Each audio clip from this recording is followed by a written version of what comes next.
Hey guys, welcome back to Olde Carr Guy. I'm Jason. If this is your first time tuning in, please give this video a thumbs up. And if you think you like what you see, well, don't hesitate to subscribe to my YouTube channel.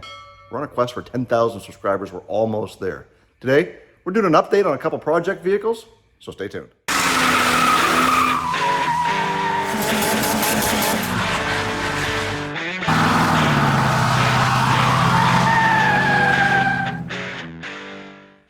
So as you guys know from the last episode, we got Dale fixed up with the new OEM grill.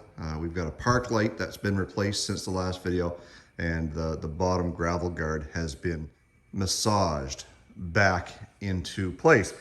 But we are still having a problem with Dale, and simply because, well, it just doesn't want to charge. And I'm not sure what the problem is. We've got a brand new battery. This is the third new alternator. I started off with a CarQuest brand alternator, and it just wouldn't charge. So I tested the battery tested fine. I tested the alternator. The alternator showed that it was only charging at about 12.5 volts. Really not sufficient enough to keep that battery topped up.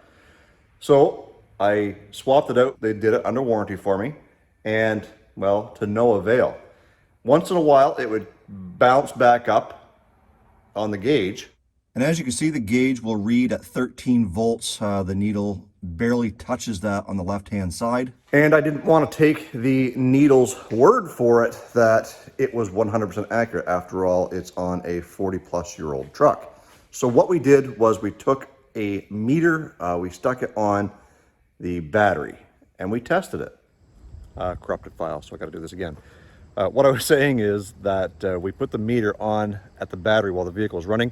It was showing that it was only charging about 12.5. We then put the meter at the alternator, right on the positive lead of the alternator, and grounded it out, and it said it was charging at about 14, actually about 13.8, and jumping back and forth. So somewhere between the alternator and the battery, the charge isn't getting there. It's causing me problems with being able to start this because these Phytech systems need 12 volts to start, and if you don't have it on your battery, it ain't gonna run. So I've got a problem there with it starting as well. So if you guys know what the problem might be, based on what I've told you, please go ahead and leave those comments down below, and I will try them to see if it's gonna help things out. I am gonna try replacing the battery cables, one to the starter and one to the ground or to the bracket, as you saw in the video, and see where that goes. So yeah, leave me a comment, let me know what you think. And then we have the Yugo. I haven't been doing a whole lot of videos or even working on the car much over the last little bit, simply because, well, it is only my dad and I at the shop, and it doesn't take too much to keep us real busy. So we've been busy moving a couple of pieces off the car lot, and doing some service work in the shop has kept us going to the point where I don't have a whole lot of time to work on my own stuff. I've also got some family visiting from away who I haven't seen in a couple of years because of everything that's been going on, but we've been trying to spend as much time with them as possible. I do have some parts for the Yugo. We've got a timing belt that we've got to get in there before we start driving it too much. We've also just got some regular tune-up items. We've got some spark plugs, plug wires. We've got a cap and rotor button, and we've got a new belt there. And while we're in here doing all this maintenance stuff, we're going to change the oil. We're also going to drain the radiator. We're probably going to put a new thermostat in it, and we're going to get rid of all this vacuum BS. All these lines coming out of here. We got that pump, and well, I think A, it's robbing horsepower, but B, you don't really need it. So we're going to get rid of some of that stuff and try and make this thing perform a little bit better. We're going to adjust on that choke because I still haven't done that. We've also got a wheel and tire upgrade for the Yugo. Now, at one point, all I could find was some 13-inch winter tires, which I thought was going to be fine. But then I found a pretty good price on some brand new 15-inch wheels that will bolt up to this 4x98 bolt pattern. So we're going to get the 15-inch put on there. We're going to lower the car in the front and the back. We're probably going to get the windows tinted, and we're going to get this thing spiced up a little bit as far as its looks.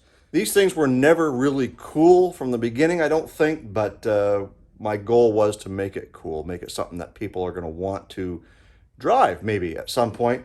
And we still don't really know what the future, the full future of the Yugo is, but as of last night and the recording of this video, I think I have secured a donor vehicle for suspension and engine parts. Now, then you're going to say, well, why are you going to bother doing all the maintenance items on this engine? Simply because I can probably sell this and get some money out of it. Engine, transmission, all that good stuff. So the idea at that point is to say, hey, you know, let's get some modern EFI fuel injection into this thing and double the horsepower at the same time. Why not? These things had 50 something horsepower.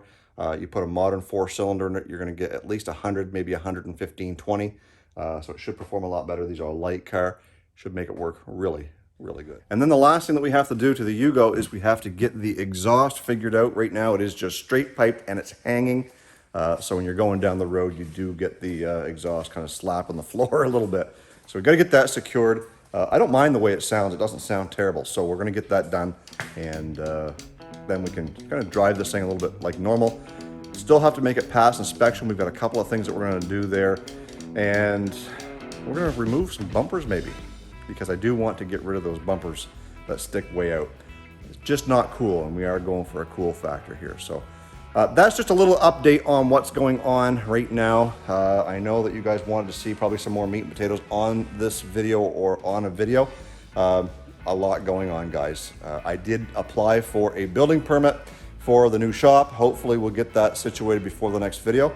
And who knows, maybe we'll even have some concrete poured and we'll start doing some shop update videos and some progress videos as that carries on.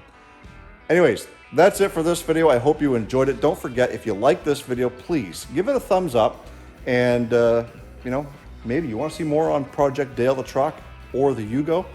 Well, hit that subscribe button. You do that, and then bell notification, you'll get an email to let you know that I've posted a new video, so you can jump right on and check that out. Guys, share me out with all your friends. Share this channel because, like I said earlier, we're trying to get to 10,000 subscribers. I hope you can join us. And, you know, it's going to be a big celebration. We've got a huge prize pack we're giving away once we get there. I have not made that announcement to tell you what's in that prize pack yet, but it's coming soon. So stay tuned to Olde Carr Guy. Guys, stay focused on the windshield, not the rearview mirror. I love you. God bless. Let's do it again real soon.